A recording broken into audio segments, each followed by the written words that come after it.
Yes, please be seated. All right.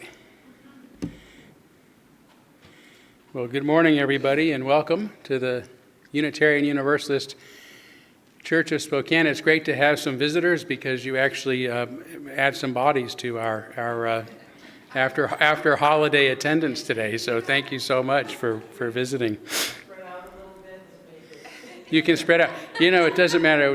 We have a lot of folks live streaming with us first service, and they always think the room's empty because the way the cameras are situated, it usually gets these front seats. So they just imagine there's nobody here, and I'm faking it right now, right? But it's good. No, for those who are live streaming with us, there are hordes of people in the back seats. So.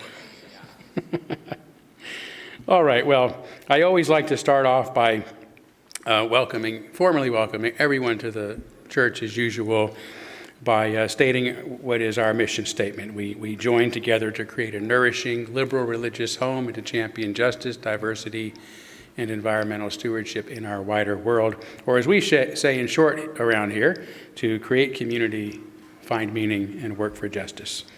We also like to begin by welcoming everybody to this space, whether you're visiting for the first time, whether you're a regular attendee, whether you're joining us in person or joining us on our live stream, by embracing all that you come with, all of your uniqueness, your unique beliefs, your background, your lifestyle, your experiences, your differences, all of those things that help make you who you are welcome here this morning. So welcome to one and all. Other than wishing you all a happy new year, because the new year begins this week. I don't have any church announcements that I'm remembering. I seem to have forgotten an awful lot this morning.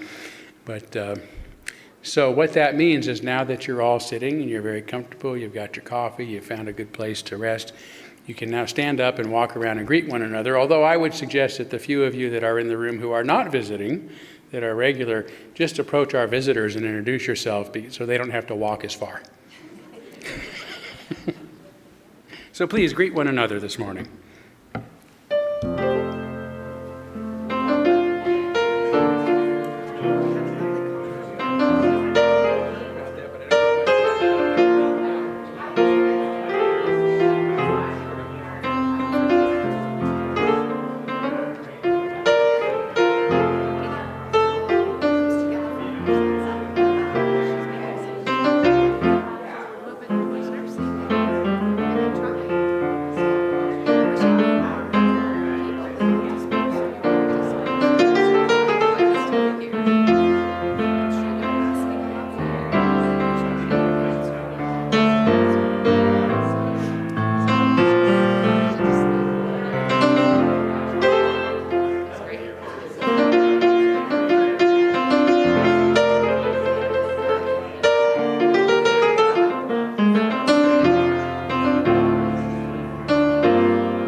Thank you.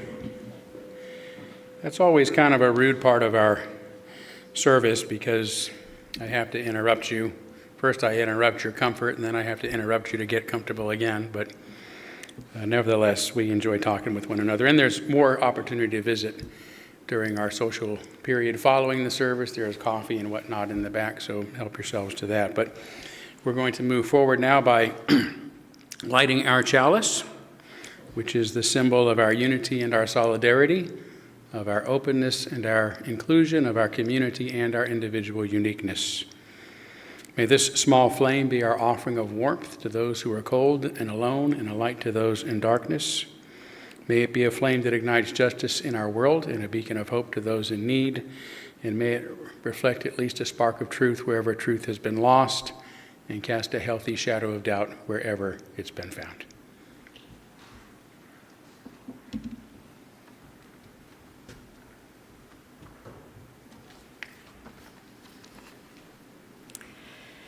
As we enter a service shaped by curiosity and open questions, I've chosen a reflection from Ursula K. Le Guin, whose hopeful science fiction insists that imagination is a serious moral act.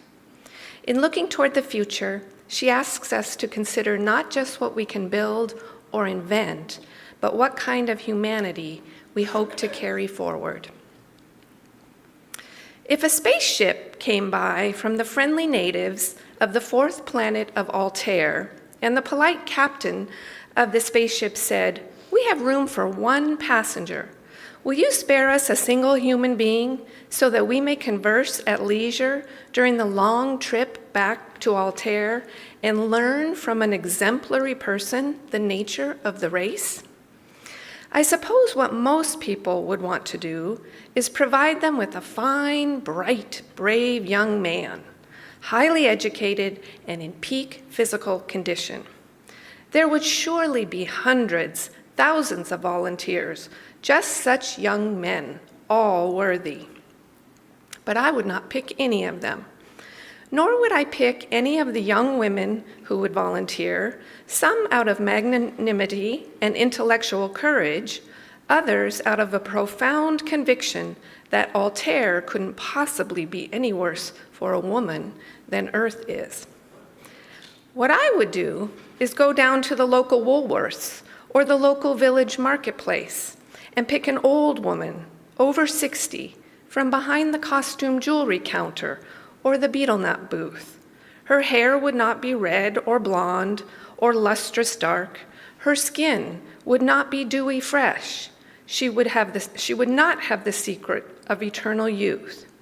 She might, however, show you a small snapshot of her grandson who is working in Nairobi.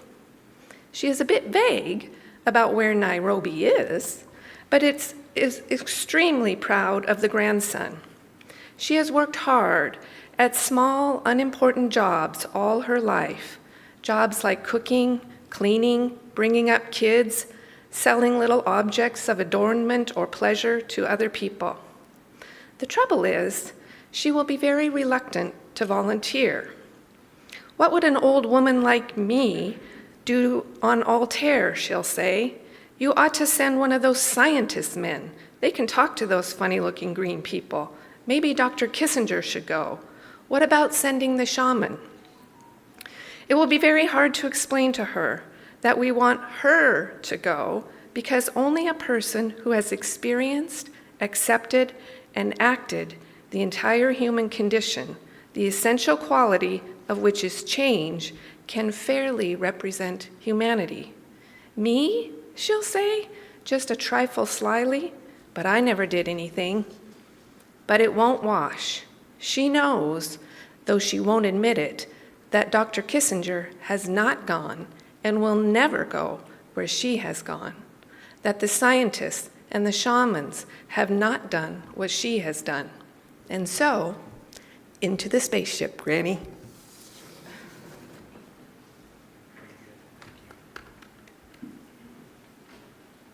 Okay, if you can please stand, and let's sing. Do you hear?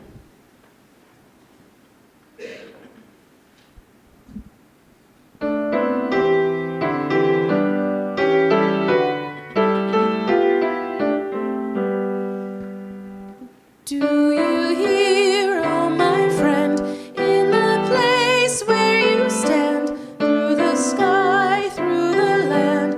Do you hear, in the heights of the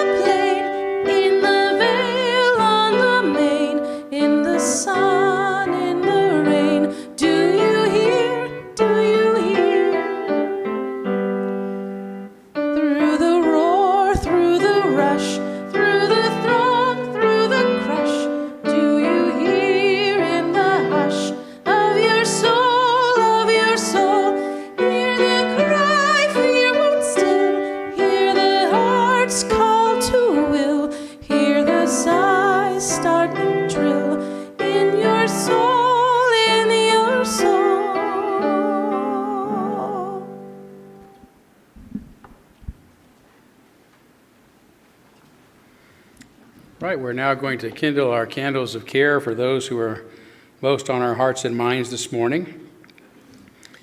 And we'll begin as we have been on, actually I want to start with a candle while I'm thinking about it on behalf of Joseph Kotek and Reka, the former minister of our partner church in Felșaracos, Romania. I let some of you know a couple of weeks ago that we got word that one of Reka's daughters is fighting cancer, and I got word this week that is not going well. She's in the hospital and looks like the end is near, and obviously it's very difficult for their entire family, so please keep them in your thoughts at this time. And we also kindle candles as we have been for far too long now on behalf of the people of Ukraine, the people of Russia, that region of the world, suffering from the unnecessary hostility, war, and violence there, as well as the people of Palestine and Israel and those suffering the consequences of that terrible war and conflict. And of course, those in Darfur and South Sudan suffering from continued ethnic cleansing and racial violence going on there, and a situation we don't hear a lot about as much as we do some of these others.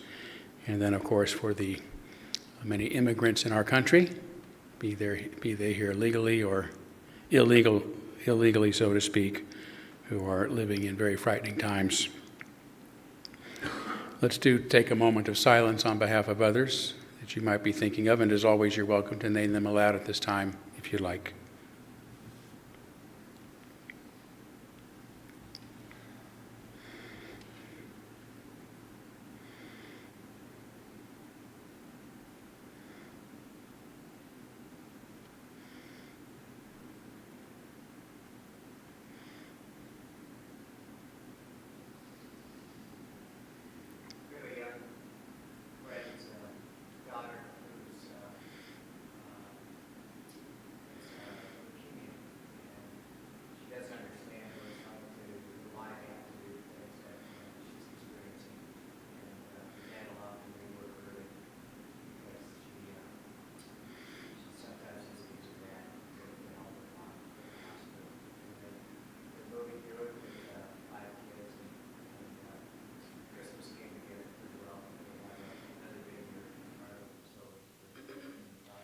Wow, thank you. That's a lot.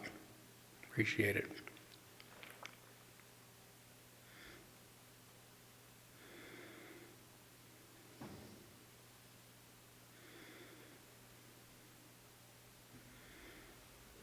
Those named aloud and those embraced in our silence, and all those who are suffering in the world at this hour, we hold in our community with compassion. And this is a normal time for our offertory. What I'm going to ask is I'll just let folks know, since we're a small crowd today, there's the offertory baskets are in the back. If anybody wants to contribute something after the service, feel free to do that. But we are going to go ahead and have our offertory music, because it is always so wonderful. We definitely want to meditate on that. So thank you all.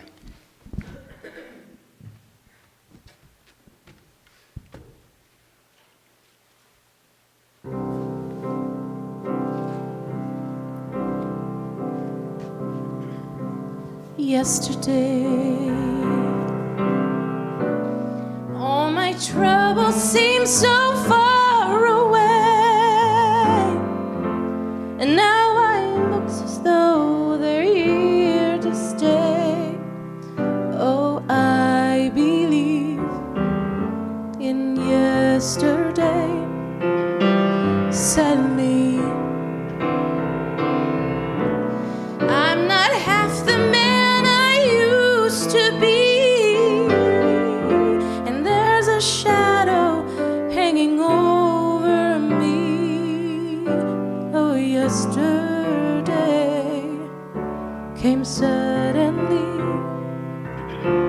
Why she had to go, I don't know. She wouldn't say. I said something wrong. Now I long for yesterday. yesterday. Love was such an easy game to play, and now I need a place to hide away. Oh, I believe in yesterday. Oh, I believe in yesterday.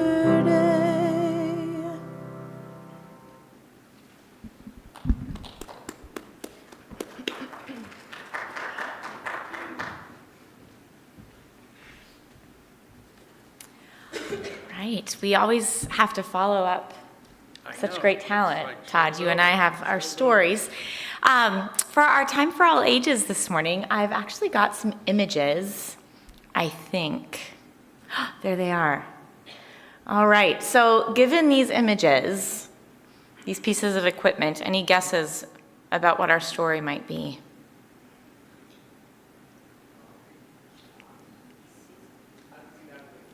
The Ugly Duckling, that's a very good guess. All right, well, I'm just going to cut to the chase and tell you the story. Most of the time, wild animals like this swan can take care of themselves in all seasons, including the winter. But occasionally, there are times when winter weather conditions become dangerous, even to wild animals. This is a true story, and it probably could have happened anywhere, and probably has, but with different people and different birds. But the story I'm telling took place in December 2024, just a year ago, in Iceland. In early December, on a social media page in Reykjavik, the country's capital, there was a report that there was a young swan stuck frozen to the ice, and it seemed to be dying. As happens when someone posts news like that, different people, lots of people, commented. Some with worry, some with questions, some with very strong opinions. Is it possible to help? What can we do? What did the swan do to get itself stuck? Lots of worry, lots of wondering. Then someone named Kirsten Langerberger, who is described as a naturalist, responded to the social media post. Kirsten wrote, "I'm on my way with the necessary equipment."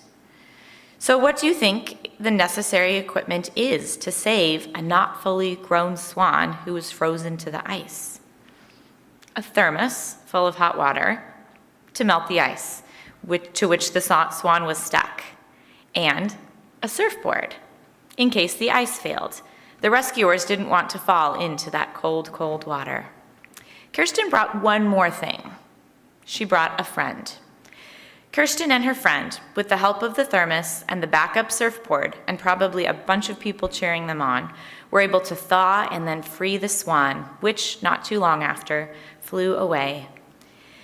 Now, when we have a hard thing to do, it's good to have the right supplies, the necessary equipment, to help us get it done. It's even more true when we want to help someone or some other being or the whole planet. We need to use the right equipment, or gather the necessary equipment, or create it. And then when the right time arises, we use it. And sometimes the most important time is right now, and the most important thing is to help, and the most important person is the one who needs the help right here and right now. The necessary equipment might not always be a thermos with hot water, though there are many situations where that might come in handy. And it may not always be a surfboard. In fact, it rarely is, I would imagine. But in most situations, a friend or a companion or even a helpful stranger is most likely part of what we need as our necessary equipment. It's so important that we not go it alone. Doing things together turns out to be a kind of necessary equipment for life.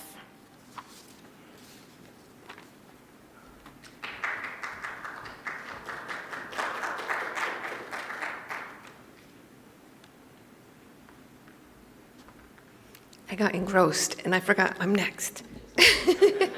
That's great. As we come to a time of meditation, I invite you to simply arrive as you are, carrying the year behind you and the year ahead not yet written.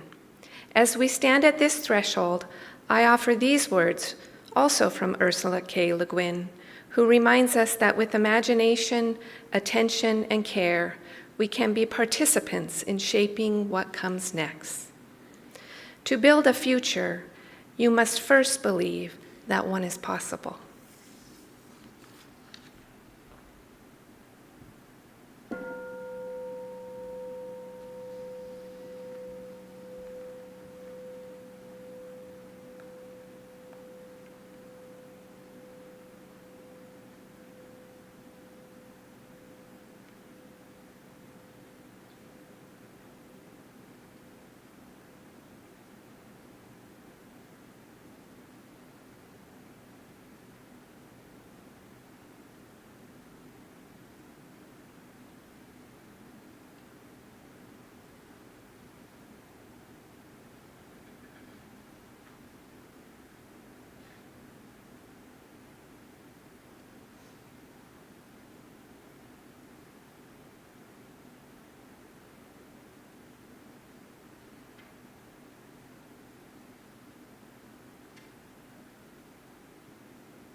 So we changed our song this week to My Favorite Things. I think that was more fitting.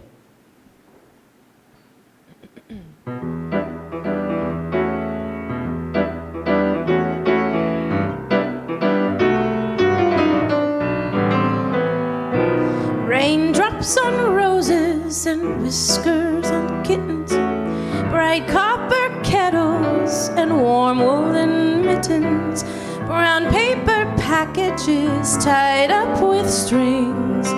These are a few of my favorite things: cream-colored ponies and crisp apple strudels, doorbells and sleigh bells and schnitzel with noodles, wild geese that fly with the moon on their wings.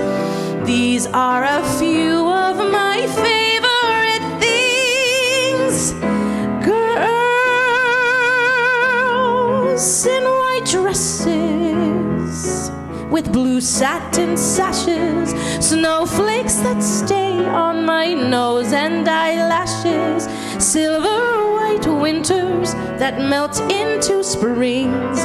These are a few of my favorite things.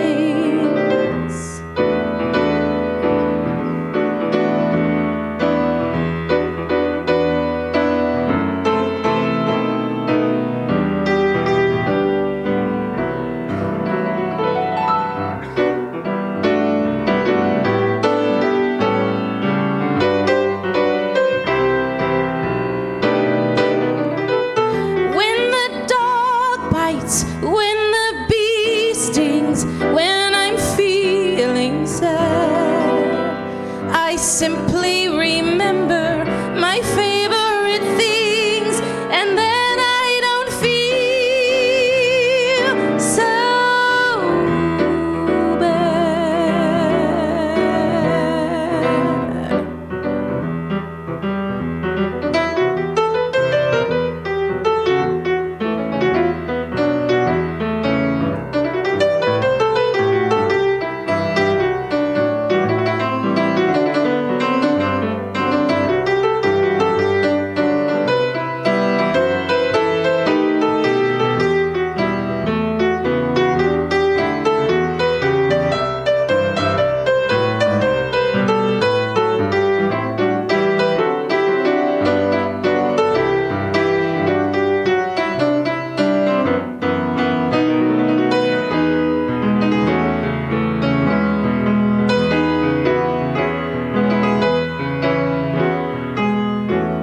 so raindrops on roses and whiskers on kittens, bright copper kettles and warm woolen mittens, brown paper packages tied up with strings. Well, these are a few of my favorite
Thank you so much. That was a great choice, and as always, extraordinary. Thank you both.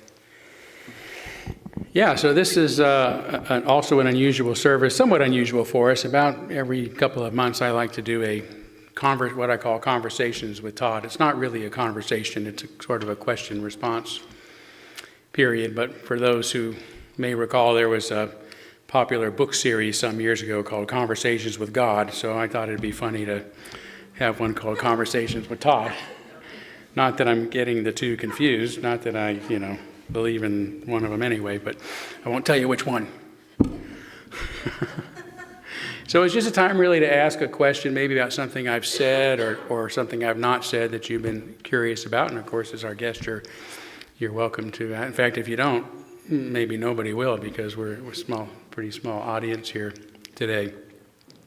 So yeah, I would open it up. I did get one question from someone over email I may get to if I don't get much from those of you who are here, but feel free to. Yes, Alan. By the way, I'll repeat the questions for those of you who are live streaming, so you get it. Yeah.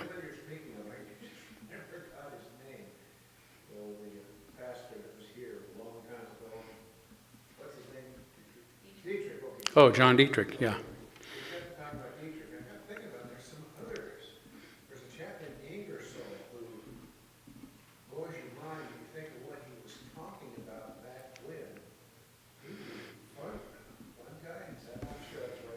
So yeah, so Alan's bringing up the series I'm doing on John Dietrich, who was the father of religious humanism and went on to, signer of the Humanist Manifesto, and was really an incredible luminary and voice of liberalism in the 20th century that most people have forgotten. He was the minister of this church in 1916 to 1911, yeah, something like that.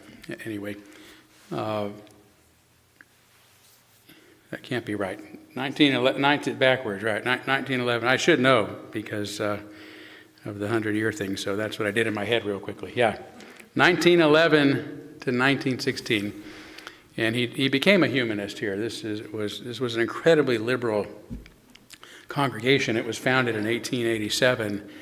And in 1888, it established its bylaws, which stated, and I paraphrase, that our purpose is to establish our purpose is to crush superstition and establish the facts of religion, and that our authority shall be science and reason, and there shall be no censure for heresy. So Dietrich, who was booted out of the Dutch Reformed Church as a heretic, the only minister ever to be excommunicated from the Dutch Reformed Church as a heretic, immediately came here. They said, there's a heretic, let's grab him up. And so, anyway, I've become a real fan of his and been studying his sermons, and I deliver some of those on occasion, rework them a little bit, but an incredibly present figure. Yeah, and Robert Ingersoll, another person who had influenced Unitarianism quite a bit. There's a lot of great figures out there. I can only, really be an expert on so many. No, I'm not even an expert, but I mean, at least somebody inspired by many. So, I tend to stick to those that I'm really attracted to. So John Dietrich is one. Erich Fromm often comes up in my sermons as well. So I try to talk about what I know about and don't have to do a lot of extra research outside of the research I'm continually doing in those areas. I think edify my own life. So as I said a couple of weeks ago, my sermons are really always preaching to the preacher, right? It's about my process and what I'm working with and giving myself a chance to put those concepts into some sort of order and then share those with others who might be interested. So, yes, Stephanie. So you talk sometimes about the singularity. Let's talk about the singularity. Which, correct me if this is wrong, but the idea that we will kind of merge with technology Mm-hmm. as species evolve. Yes. What is the role, how will the role of the natural world change? Like the shaping of our consciousness as we move towards the singularity? Okay, so the question is about the technological singularity that I believe, like many, is coming our way. And what will come of How will the natural world, humanity in the natural world? yes, how will the role of the natural Yeah. world change? How will it change? What might be? Okay, so good. So yeah, so the technological singularity, just to be clear, refers to a time in the future where technology is advancing so rapidly that we cannot predict what's going to happen after that point. Okay, so a singularity is like a black hole. You can't get information out of it. All right, it's everything's getting sucked in, so we can't see what's beyond the black hole, right, or the event horizon.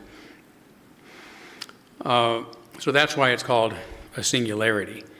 It is believed that it will begin with the merging of humanity with its technology. Now that's very scary to most people. Some would say we've already been merging and have merged with our technology. At least it keeps getting closer, right? From distant giant rooms in a government warehouse somewhere to a few college campuses, to our desktops, to our laptops, to our pockets, to now with the BCI, brain computer interface. So we tend to merge with them rather naturally and organically and don't really notice that we've merged with them and that they've changed how we do things outside of major shifts, sudden shifts that we say, oh, something's wrong with our kids. They're suddenly looking down and they're not engaging their mirror neurons and those sort of things, right?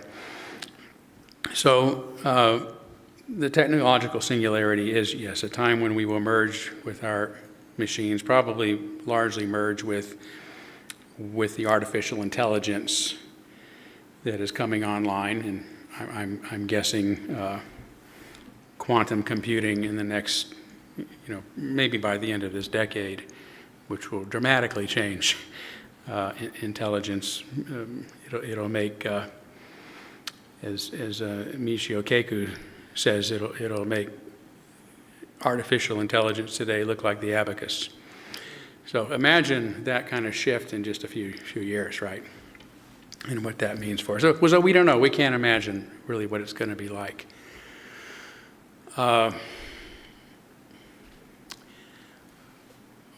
My belief is that in the next few years, these technologies will enable us to correct much of the damage we've done to the planet. I know there's people out there listening that are maybe fuming right now, but that's what I see. That's what I see happening, because we'll discover things about material sciences that we just haven't thought of at this point. Be able to harness clean energy and green energy and make reparations that we're currently unable to make. Although we even see now that there are companies that are bringing back extinct animals that humans have wiped out, helping animals that are on the brink to survive, even bringing back the American chestnut. That's already happening as well. They're being planted right now. So and I think the thing that we miss, that all of us miss, and this gets to kind of the question that was asked of me via email this morning about my reasons for optimism. And I don't choose to be optimistic. I'm optimistic. I'm optimistic because I have reasons to be optimistic. At least I think they're good reasons. I'm optimistic, one, because I understand the human condition. Okay, and our natural neurological and psychological disposition is to be afraid of the future. I mean, we're in we're still in human 0.1, right? 1.0.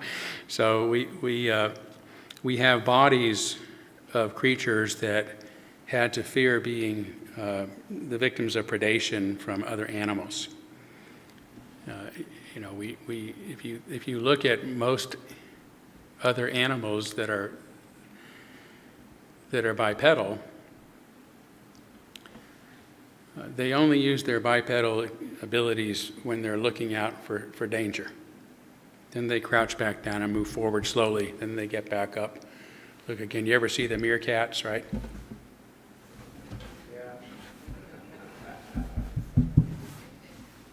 You know, so, and even a rattlesnake, when endangered, becomes as erect as it possibly can. So we are what fear looks like in nature, right? We don't have much of a peripheral vision compared to other animals. We're always looking straight ahead. We're standing up straight. We have very, very little that can protect us against the dangers, right?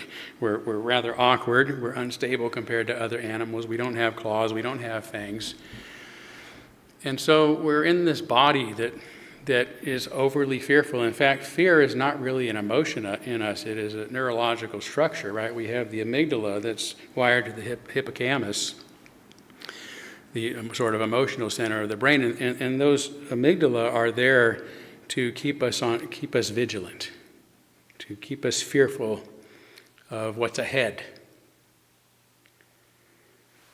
And if we're hypervigilant and never come down from that anxiety, because we're always on alert, then that causes all sorts of problems. So that gets to the point of being neurologically wired for fear, having a psychological disposition for fear. And there's reasons to be afraid. Not as many as there used to be. But it's kind of like being a television set with one channel, right? There's all this information represented as static in the world. And if we can move the dial, we can hone in on different channels. But if we're wired to hone in on just one channel, then for us reality is a fearful one, including the future. We're afraid. So that's our disposition. And in recognizing this, I choose to overcome it, to do my best to overcome that instinct in me and see, well, what else is out there? What other channels are there? Because they're there. It's not that we can't see them, we just have to learn to adjust the dial. And there are all sorts of people out there who have been using real data to talk about many of the problems, some of our worst problems have been reduced in the world. You know, around women education, democracy, women's rights, health, child mortality, even population is coming down in the world. So there's so many good things to celebrate. The environment certainly is a major concern, but you know, just this week there was news that there's been greater investment in renewable energies in the United States this year than ever before, despite what's going on in Washington right now. Right there. So the question I always like to ask is, you know, there are some sinister people in the world, right? How many of you personally know somebody who you would consider a sinister person? You know, so we got one person who knows somebody who's sinister, and I don't doubt that. You know somebody who's sinister. You know somebody who's sinister, okay? Do you know a lot of people who are sinister? I know of them. Not of them, but them. I'm not a rich person, and I'm not in positions of power or the government, so Okay, I think all right. that increases the more you get. Okay, so you're not a rich person. You think people who have power and wealth are more sinister than more power than wealth are more sinister. Okay. So the reason I bring this up is because I don't know many people who are sinister. I know of some people I would consider sinister. I'm not going to name the name. But no, I'm serious. If somebody is a malignant narcissist, you know, sadly that is a condition, but it really causes them to do pure evil. But those people are few and far between. You know, the people who get up in the morning and say, "Who can I hurt today?" are very few and far between. Most of us don't know them. And I ask this everywhere I go. Most of us don't have these people in our circles. And as you begin to, read the biographies and look at the work of even some people in power, people who have wealth, they are not people who are sinister. They are not people that are totally greedy, totally in it for themselves. In fact, many of them have gotten into the positions they've gotten into by trying to solve problems, by trying to solve some of our greatest challenges. So that's one of I think, the delusions, right? This idea that these sinister others are out there controlling everything. I just don't happen to have them in my circle. But pretty much everyone else can't be trusted, right? That there's an evil in humanity. And I just happen to get lucky to where they're not around me very much. No, they're not around most of us very much because they're not around that much. So I have a positive view of humanity as well, and of at least the intention of most of us to be good people. So I consider that essential to the question of what is going to be beyond that point. What is going to be beyond the singularity? I think as we move towards it, we're going to improve the environment. We're going to heal the environment, just as we learn better ways of healing ourselves from some of these terrible diseases like leukemia and other forms of cancer that we heard about today, Alzheimer's disease, these sort of things. I think we're going to see that in the coming months and years, not in the coming decades, right? The singularity is predicted to be here by 2045. I think that date just got moved up to 2040.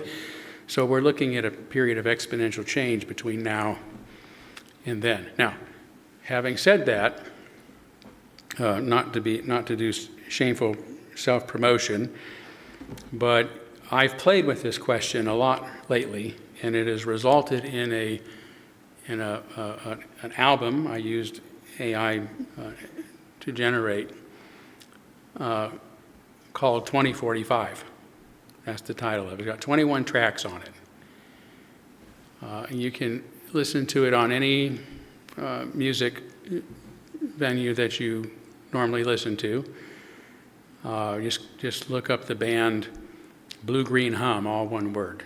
Blue Green Hum, right? Like the colors of the earth and the hum of electricity and the hum of harmony. Blue Green Hum.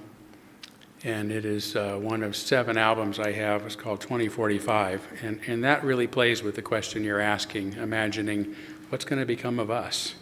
What will we be when this transition takes place?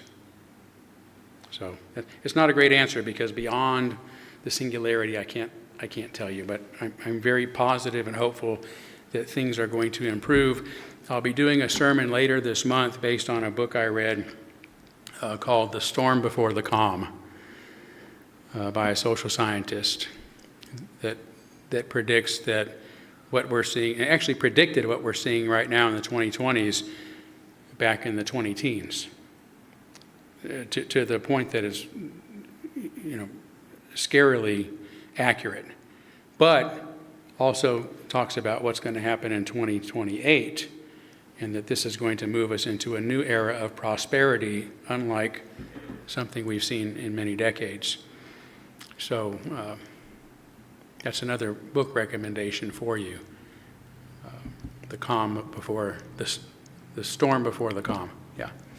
Okay. Yes. Let me see if there's anyone else in the room first. Yes, please. Todd, how would you explain humanism and what role it plays in the UU Church? Wow, thank you. How would I explain humanism and what role does it play in the UU Church? Great question, especially for me.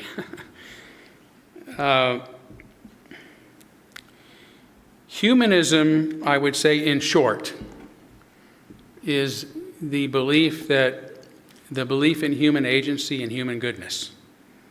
Okay, that we're not born in sin, we're not born evil, there's not something fundamentally flawed about us. That gets back into that neurology, right? That we can't trust one another. But that fundamentally, as Socrates said, nobody knowingly does evil, right? We're fundamentally good. And we have agency, that we can decide how to make the world a better place. And we can actually pull it off. right? So you believe you can trust human goodness and that humans can actually do something to make the world better. That, I think, is the fundamental precepts. That goes back to the pre-Socratic philosophers, who were the first we know of to try to explain reality, the world, in natural rather than supernatural terms. And in order to do that, they began talking about what physically do we see. That's where the first principles thinking came in, right? What are the first basic principles?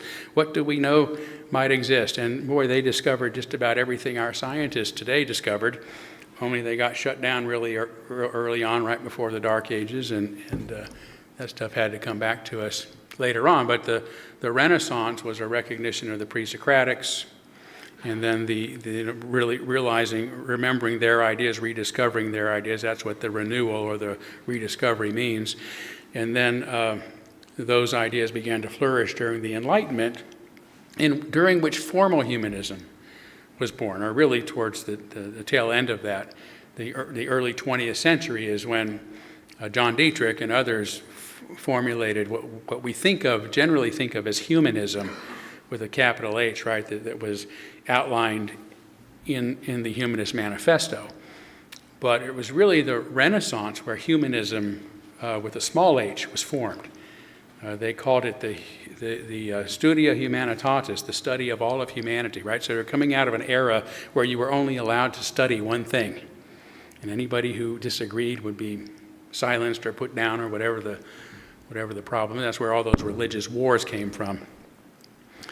But as soon as people said, let's start tolerating one another because there's been too much brutality, too much bloodshed, we're not getting anywhere, we've got to try something new, they just started to discover all of these writings that had been, at least those that were left. I mean, 90% of the writings of antiquity were destroyed, right? But those that were left, they began to say, wow, there's lots of information, lots of knowledge here that we should be looking at. So it was a respect for the girth of human understanding, wherever it's from, whoever it's from, whatever culture it's from, that sort of thing. But fundamentally, that resulted in the ethical position of, so Immanuel Kant was the first to give us the categorical imperative that no person should be used as a means to somebody else's ends, but should be an end within themselves. That migrated during the French Revolution to what we know as today as the inherent worth and dignity of every person. And then it migrated later to the humanistic ethic, which is that everything we do should be for the benefit of human welfare and individual unfolding, which, by the way, is not anthropocentric. It means, because to be a healthy human, as Maslow said, there's a pyramid. The bottom part of that pyramid has to do with the general welfare of humanity, meaning that we want to have systems in place so that people are not starving, they have shelter, they have education, they have rights, they're treated fairly under, all of those sort of things. And the upper half is for us as individuals, the unfolding of every individual. So that's the humanistic ethic, as Eric Fromm says, that we want to look out for the general welfare of humanity and create a space where people can fully unfold or fully develop their natural abilities. So to answer the first part of the question, what does this have to do with Unitarianism? If you think about the term Unitarianism, which was really the original belief that Jesus was but a man. Jesus was a human being, and it was his humanitarian teachings that we ought to follow. And it wasn't until Christianity was Romanized 300 years after his death that this idea that he was himself a god came into being, and then that, in order to thwart or silence the original thinking that in Jesus' humanity, the invention of the Trinity was born in that 4th century. So the Unitarianism has been around a very long time, and being born of Judaism, it of course was something that did not believe that a person was God, but that this person had teachings that could save our community and our lives and our way of living. And so Unitarianism, if you will, is synonymous with what we would call a humanistic Christology. Right from the beginning, there was humanism in it.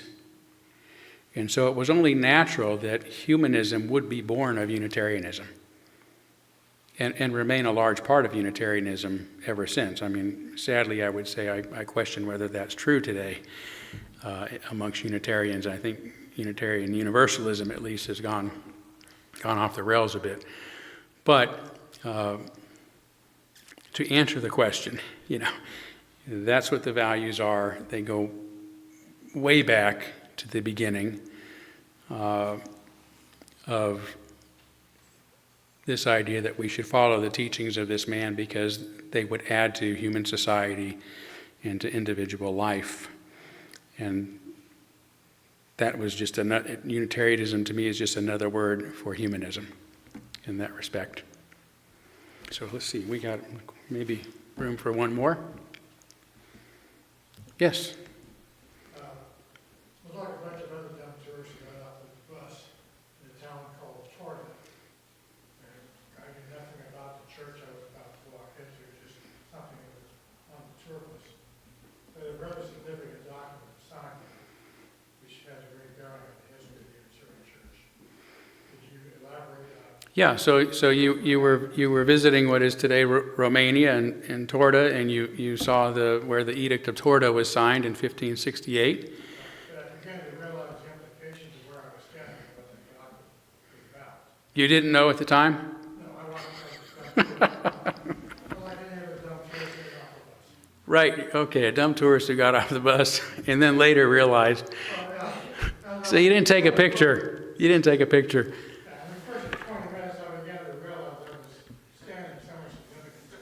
Yeah. Okay. Well, the Edict of Torda is really an incredible document, I think, both for its content and more interestingly because it was something that was established so early on, really prior to the Renaissance and to the Enlightenment, right? The Edict of Torda was signed by the king of the Hungarian king, or Hungarian prince, as they like to say in that part of the world, John Sigismund, in 1568. And that was largely because where the kingdom was situated was between the Sultan's reign and Austria, essentially. And so there's already been a place of warfare during the Crusades. And it just so happened that it was a very diverse community. So they had Muslims there, they had Jews there, they had Protestants, they had Catholics. And it was a place of tension between these two larger entities. And so I think largely because of his wisdom, but also because of his character, Sigismund, who was influenced by his mother, Queen Isabella, wanted to hold a meeting where all the religious leaders came and debated why their religion was best, and then he would choose what religion his kingdom would be.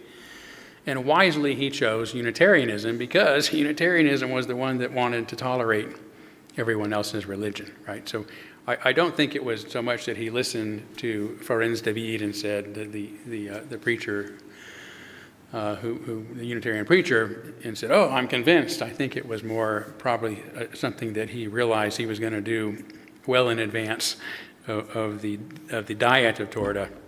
But whatever the case, he said we will be a Unitarian kingdom, and very shortly thereafter signed this historic document of religious tolerance that didn't allow anybody to be persecuted because of their religious beliefs, no ministers to be removed from their post because of their preaching.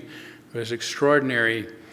4/1568. I mean, it was because at that time, tolerance was seen as an evil, right? Tolerance has evolved over time to mean what it means to us today, but in those days it would be like saying, let's call for anarchy, right? Because the whole, I mean, it was just common sense, which is why you should never trust common sense. Common sense that if we all believe different things, we would fight each other and kill each other. To have peace, we have to make sure everybody's on the same page, right? So that was the thinking. And tolerance initially, once it was adopted, meant that, well, we won't kill you, right? It was it was not even live and let live. It was just let live.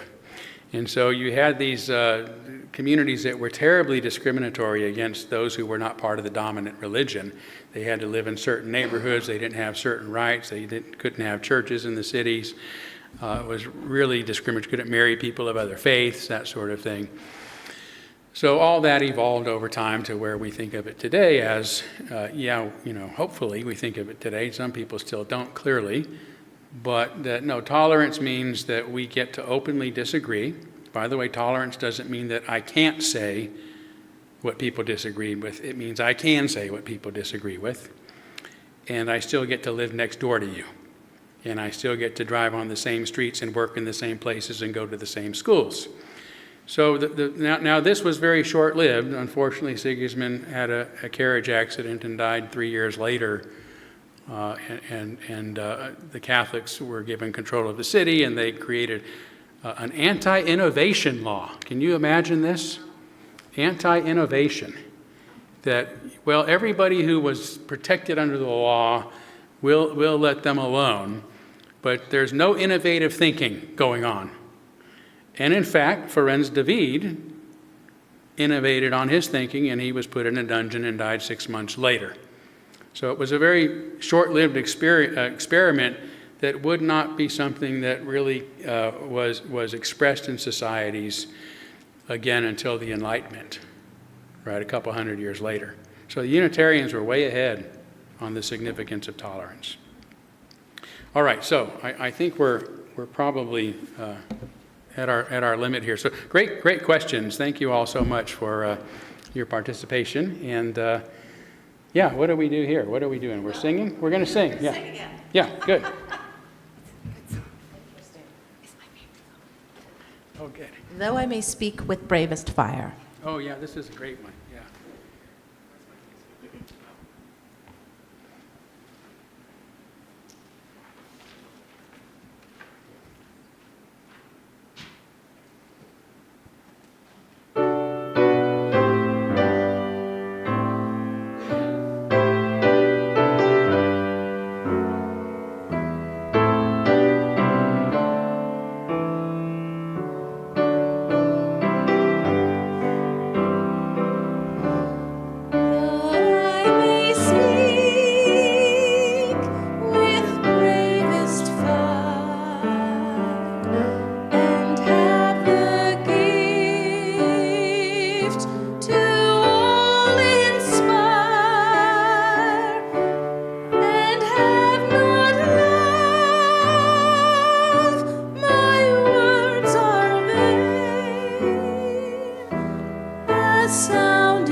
We were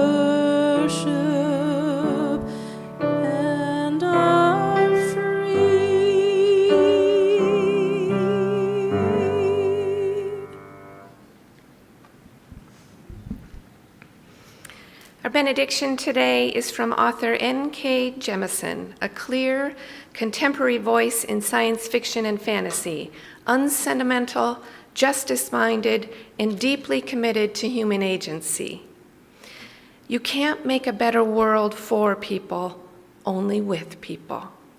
Amen, blessed be, salam alaikum, and shalom.